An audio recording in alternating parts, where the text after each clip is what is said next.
sé que tengo que cerrar mi participación, pero quiero mencionar y atraer su atención a algo que resalta mucho de lo que hacemos. Y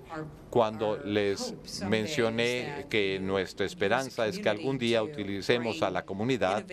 para crear la innovación y la revolución y los medios, Genentech es uno de estos organismos de compañía farmacéutica que trata de resolver todos lo que son los protocolos médicos para el tratamiento de cáncer. Tienen 60,000 empleados en el mundo y no pueden identificar cómo juntarlos. Lo que fue fascinante es cómo traemos personas que están trabajando en diferentes partes de la molécula y sus contenidos son diferentes de los de ustedes, pero son moléculas y estas moléculas y la información sobre los genotipos, cómo reunimos a las personas que nunca se han visto entre sí. Lo que hemos hecho es que hemos creado colaboración inteligente. Cuando se envía un mensaje de texto en su teléfono,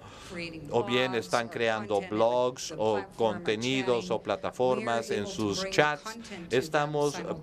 compartir estos contenidos de manera simultánea y algunas personas que estarán trabajando en diferentes partes del mismo tipo de molécula pueden ayudar a crear nuevos contenidos. Todo esto en conjunto, y quiero cerrar mi participación pensando con ustedes en voz alta formas en las cuales ustedes podrían incorporar sus contenidos en los medios sociales y crear una capacidad de tener una co-creación de contenidos y tener la capacidad también de distribuirlos de manera más rápida a la comunidad. Esto va a distribuirse mucho más rápido a través de las tecnologías móviles que lo que se logra enfrente de los televisores actualmente. Los quiero dejar con este concepto para pensar y espero inspirarlos a tomar el riesgo, como muchos médicos que han trabajado conmigo, para volverme a integrar esos médicos que me ayudaron, que crearon la tecnología que pudo cambiar y transformar la vida de las personas para que continúen, pero tomar el riesgo e innovar en sus contenidos, en sus plataformas, para que puedan transformar las vidas de las personas de este país. Pues el aprendizaje no debe quedarse en el salón de clases, debe de abrirse a todos y los contenidos deben de estar disponibles a todos también. Así es que, una vez más, muchas gracias.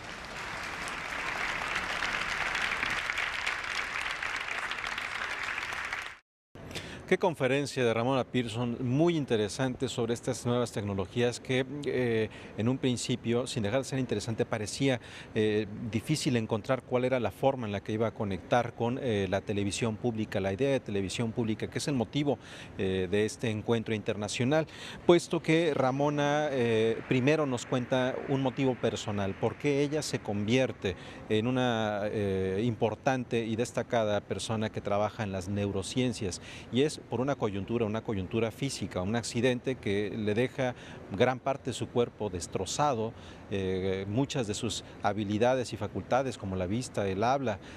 maltratadas en un largo proceso de recuperación en donde tuvo que ser prácticamente una cobaya, un conejillo de indias de las nuevas tecnologías para poder recuperar poco a poco esta facultad de comunicarse y de seguir estudiando, que la conmueve y la lleva a la neurociencia, la neurotecnología. Y en ese sentido, al estar en involucrada en este panorama, descubrir muchas cosas que se dicen sencillas, pero que en realidad esconden un enorme trabajo detrás. Es decir, una de las ideas que mencionaba, más allá de todos estos elementos científicos, que la idea de el aula, de la educación en el aula, ya está sobrepasada. Por supuesto hay que ir a la escuela, por supuesto hay que tener todo este tipo de aprendizajes, pero ya estamos en un permanente proceso cognitivo y de educación que nos enfrenta a diario las nuevas tecnologías, que nos invitan y nos provocan a crear comunidades a través de estos medios electrónicos, y nos abre la posibilidad, ya está ocurriendo, de crear contenidos de resolver problemas y también de crear caos. También la parte importante es ver de qué manera se puede enfrentar y valorar la cantidad de información y de contenidos que se encuentran en los medios de comunicación, porque como podemos verlo, basta ver las redes sociales y encontramos cosas muy interesantes, encontramos a veces opiniones que nos llevan a procesos reflexivos importantes, pero también hay una gran anarquía que está generada por esta posibilidad de acceder y de poner esta información. Esto nos hace preguntarnos algo, conectar las nuevas tecnologías, la participación de la sociedad y la idea de periodismo, la idea de televisión pública. ¿Qué tanto el participar? Lo decía hace un momento Bonavetti, no es la libertad de prensa, no es lo mismo que libertad de expresión, y eso es lo que debemos de repensar muchos de los que estamos en los medios de comunicación. Continuando con lo que decía Ramona Pearson, también hay otra cosa interesante que lo hemos discutido mucho en los programas de Canal 22, en los reportajes que en todos estos años hemos llevado en el noticiero cultural, la necesidad y la importancia de que los gobiernos inviertan en ciencia y tecnología de una manera importante, de una manera decisiva. Ponía el caso Ramona Pearson de Corea del Sur, que en pocos años pasó de ser no solo un país cercano a las condiciones que tiene otro territorio como Afganistán, a superar a Estados Unidos en el manejo de contenidos electrónicos y generación de contenidos. ¿Esto qué significa? Poner un ejemplo muy sencillo, en las escuelas ya no hay libros de texto, sino todos estos libros son impresos de manera digital y los niños y los jóvenes tienen acceso a los dispositivos electrónicos para ir a estos contenidos que ya no son contenidos detenidos o estáticos, sino son contenidos inteligentes. A través de algoritmos se define cuál es la forma en que todos estos alumnos o niños se aproximan a la información y a ese contenido, y de esa misma manera pueden proponerles otras alternativas o enriquecer el contenido. Es decir, hay una interacción inmediata con toda la información. Hablando en este caso de libros electrónicos, ¿cómo es en el caso de la televisión? Con esto es con lo que cierra su ponencia. Ella dice, les vine a decir todas estas posibilidades que están ahora desarrollándose con la tecnología para invitarlos,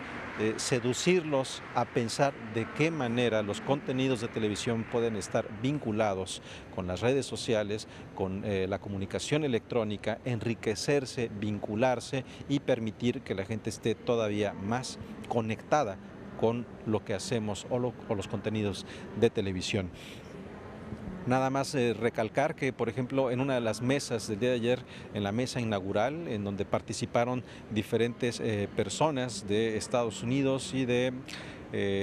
México, primordialmente, nos decían, y hace un momento también en la mesa de análisis de los modelos de televisión pública en Europa, decían que sí, por ejemplo, en el caso de Arte, hay contenidos en televisión de manera tradicional, tal y como en este momento nos está viendo en esta transmisión en vivo desde Villahermosa, pero tienen contenidos distintos en la red, es decir, no es el contenido de televisión que pasa de manera inmediata a la red, tiene la red su propio lenguaje, sus propias características, y en ese sentido se produce para que pueda ser vista en dispositivos móviles o en computadoras, por ejemplo, pero hay una tercera